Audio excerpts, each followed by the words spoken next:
Welcome back, folks, to Let's Play Phoenix Wright Ace Attorney for the Nintendo DS. I'm SamuraiT-X, I'm Solid Snake.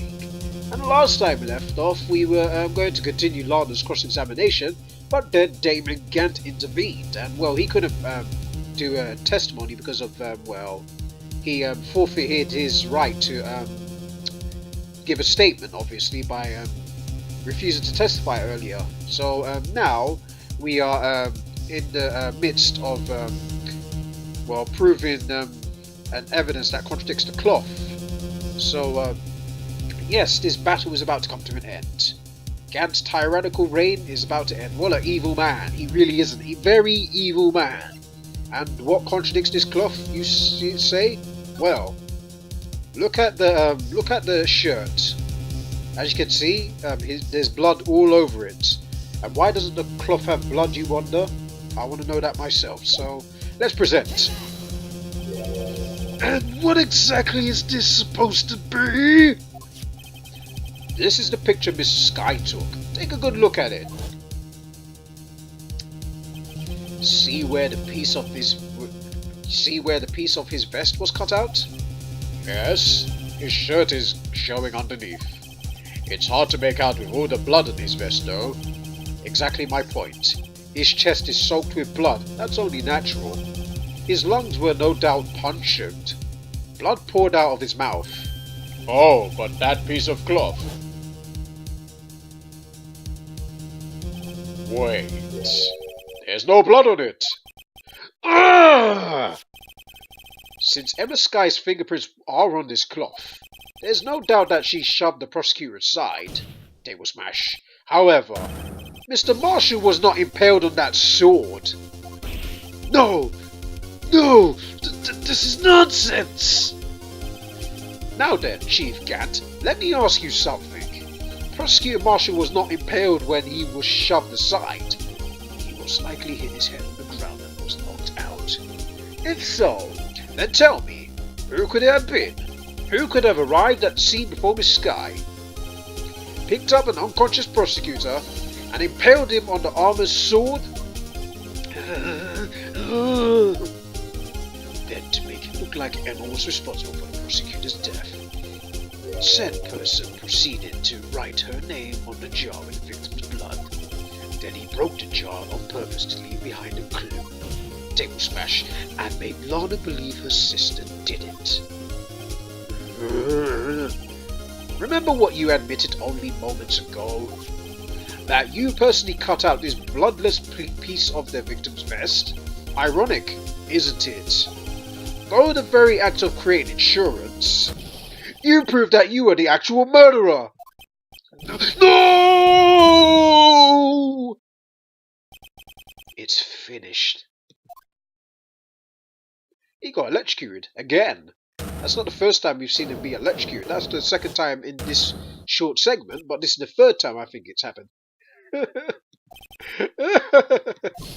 Oh, that was close, Wright-O! You almost had me! Sorry, but you have to do better than that. I refute your allegations. What do you mean, refute his allegations? You see, that piece of cloth is illegal evidence! Oh boy. Order! Order! What nonsense is this? Illegal evidence cannot be used to convict a suspect! Remember Urgy? Earlier, old Wright-O here concealed that piece of cloth!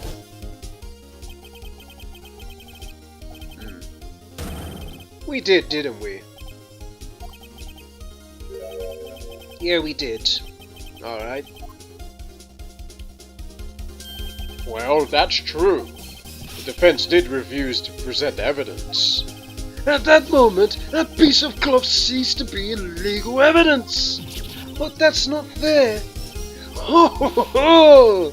Did you actually think you could best me in court? It looks like the last laugh's on you, son! Oh dear. He's turned it round, hasn't he? I'm afraid Mr. Gant's claim is legally correct. Well, Mr. Edgeworth? True. Illegal evidence cannot be used to convict a person, assuming, of course, that the evidence is indeed illegal. Well, Mr. Wright? It seems, at last, the time for me to reveal my plan has finally arrived. Mr. Wright, do you admit to it? That you purposely and illegally concealed that piece of cloth? Well, if we say we did, then I think the trial will be over. So let's say we did not. Certainly, I refused to present evidence at one point. So the evidence is illegal! Oh, okay. No, it isn't, Mr. Gant. It's not that I didn't present it then. It's that I couldn't. What do you mean, you couldn't? Table smash. There are certain procedures involved when presenting evidence. No, Archie, don't listen to his lies!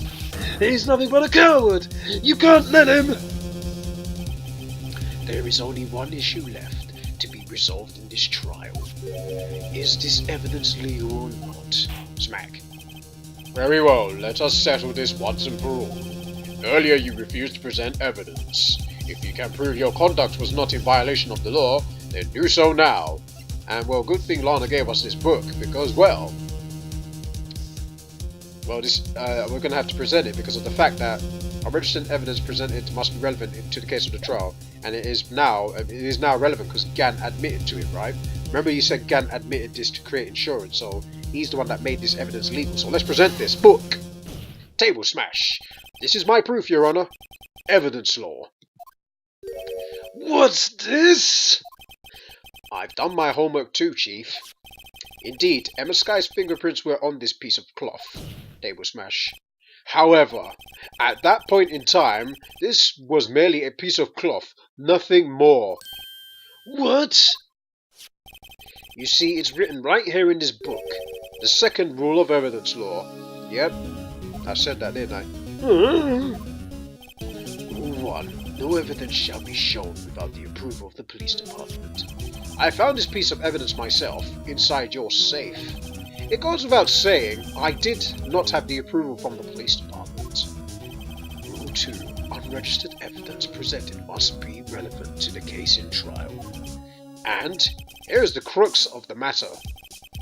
You see, at the time it was impossible for me to prove the relevance between the cloth and the SL9 incident. What? What kind of nonsense is this? You want relevancy? Just take one look at this picture and... Table smash. Sorry, but you can recall, when was that picture presented? That was shown only a few moments ago. No! He's right. At the beginning of today's trial, that piece of cloth was still meaningless. The person who gave it value as evidence was you, David Gant. You yourself confessed to a certain truth. Right, this is a flashback of him admitting it.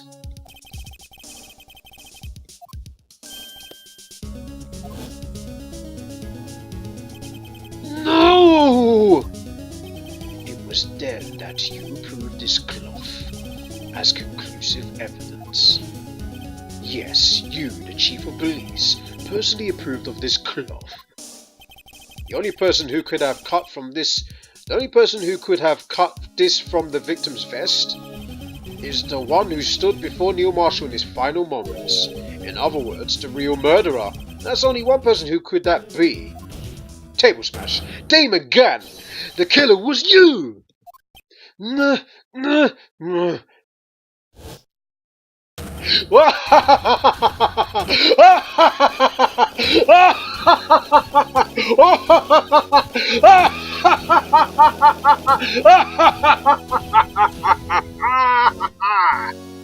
Sorry, I had to go over the moon there. I knew I should have got rid of him. That good-for-nothing scum. For 2 years he's been snooping around the department trying to get something on me. Crimes are being committed every day, yet he still insisted on hounding me. Well, your crime wasn't exactly petty. He wanted to reinvestigate the case. He recruited Angel Star and then convinced Bruce Goodman. Detective Goodman? Yeah, that's right.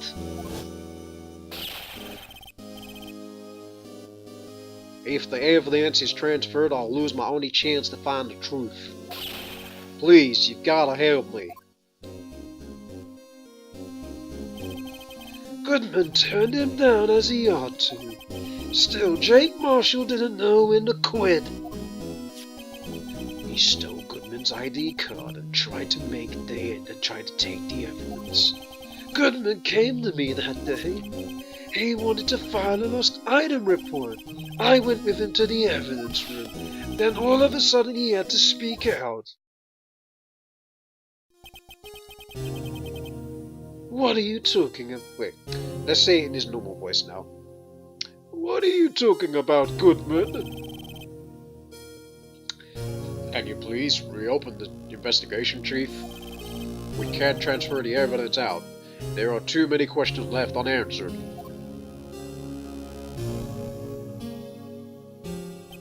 He told me to open up the evidence room to take it out. It's not too late. I'll hand this to Marshall. I should let Snake read that part. Maybe I should. Well, to be honest, I was a little panicked too. I had a bad feeling about it, but I knew it would come to this. That's when I saw it. That accursed knife. I couldn't just pull it out.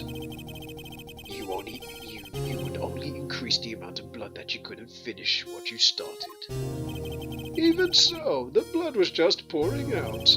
I didn't know who might stumble in, so I was wiping it up. I was worried so much about the floor I didn't realize my mistake. Detective Gumshoe's bloody handprint. I used to be known as the crime computer, but everyone has to start somewhere, I guess. I was too nervous. I had no business doing any of it. Then you put the body in my car? I'm sorry, we couldn't think of any other way to move the body. We broke the trunk, but what's the big deal? You pulled down a lot more than us detectives. Well, what does this have to do with anything? You're horrible! How could you get Miss Sky involved in all of this? Well, she had as much to lose as I did if the truth came out. So you took the evidence from Detective Goodman's locker. I feel bad for having to do it. I couldn't sit around and pick what I choose to take. Well, you left the jaw fragment and gloves. Yeah, it looks like I was better off being an investigator of crimes than a committer. Yeah, you were. They all did their best to get in my way. I've got to hand it to them. They do their jobs well, much to my dismay. Fake evidence doesn't hold up very well upon close examination. You must have known that. Tell me, Worthy, what are you doing in court? Me? You despise criminals. I can feel it. You and me. We're the same. One day you will understand. If you want to take them on alone, you'll figure it out what's needed.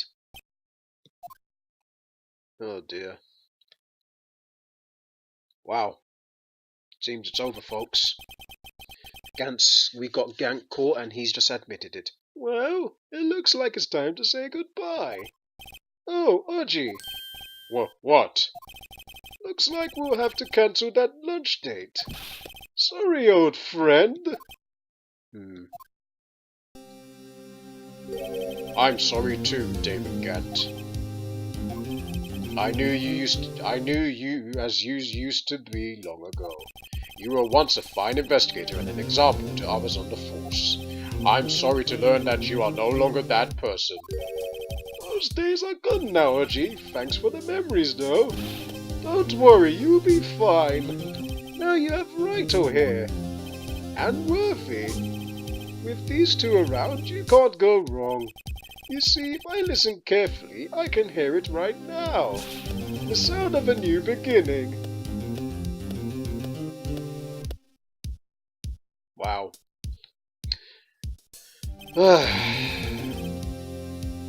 Well, there are two things I want you to understand. Yes? First, your sister never hurt anyone. Second, Damon Gant betrayed you from the beginning. You see, Miss Sky, you no longer have any reason to keep silent. You're right. When this trial is over, I'll tell everything. All that I've done these past 2 years. From the time I had Gant help me forge evidence up until today. Smack. So, it seems all the questions raised in the trial have been answered. I'm sorry, Miss Sky. I couldn't get you out of all your trouble. My, what high standard you have for a rookie. Huh? I can see why Mia thought so highly of you. Who knows, a few years from now, you just might make it to the top. Oh, she smiled! I owe you my thanks, Mr. Wright. Oh, she smiled. That smile's beautiful. You should not lose that smile, Lana. Don't lose that smile from now on. Just don't. Ugh, Miss Sky. And to you too, Mr. Edgeworth. You've suffered every bit as much as I have over these past few days. Believe me, I know how much of an ordeal it's been for you. It was nothing. Liar. I was worried the pressure might break you. And yet, you rose above it all and guided Mr. Wright to victory. You've done so well, Mr. Edgeworth. Stop it. I only did my job. Smack. In the light of this case, it seems a good self-examining is in order for all of us. Miss Sky? Yes, Your Honor? You are innocent of murder. However, although the Chief blackmailed you, the fact is that you still acted as his accomplice. A trial will be scheduled for those crimes at a later date. Yes, I understand, Your Honor. Is there something amusing about all of this? Why are you smiling? It's been a long time, Your Honor. A long time since I felt free from these heavy chains. Seems you're free from that gilded cage you were stuck in for those 2 years. Well, this trial has gone on far too long already. Regarding the charge of murder, this court finds the defendant, Miss Lana Sky, for the one last time, not guilty! Confetti in the courtroom! Nice job, Samurai. And that's the last time we will be hearing that. That is all. Court is adjourned. Phew. Right. Alright guys, when we come back, we will finish the rest of this, go talk in the defendant's lobby. Until then, thank you for watching. I'll see you guys next time. Take care, everybody.